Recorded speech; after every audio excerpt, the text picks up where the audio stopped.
talking. So I was realizing, aye man. When I'm listening to Dr. Mbuyiseni Ndlozi, in some cases, in some areas, when I'm watching the EFF, you find them now standing, attending pride parades. You hear their parliamentarians like Naledi Chira being these type of women. You'll know them. There are these women who are just so passionate about prostitution, and they are the voices for sex work, and those kind of things really also started to drive me away. So now that you've heard about Mbuyiseni Ndlozi having once wanted to be a preacher, thought that he could be called, we are now at this moment where he's giving an answer, and his answer just sounds strange. It just sounds leftist. It sounds like an answer from the United States. It sounds like he's a woman. He sounds like he's a sexual liberator instead of an economic struggle liberator. It switches sometimes. He turns into a Russian and sometimes turns into a naughty little American who just loves salacious things,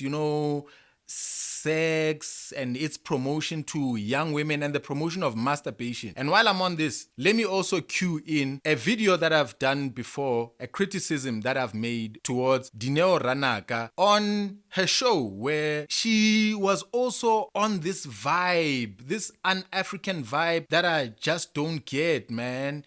When young girls touch themselves or even think to touch themselves down there, don't. That's a naughty place. That's this, that's that. Why is it that religion has such a strong stance against things like masturbation and just a single human being's sexual expression?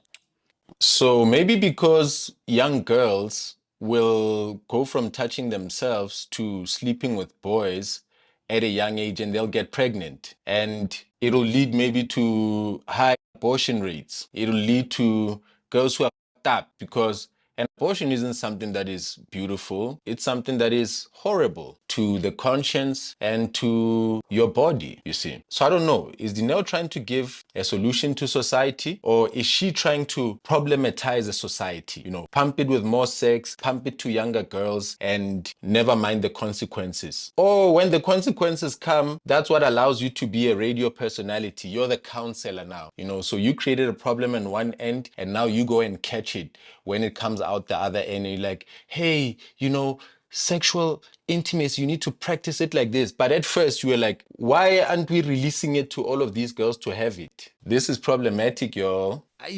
Africans are not particularly Christian, but the morality or positioning of Africans as it was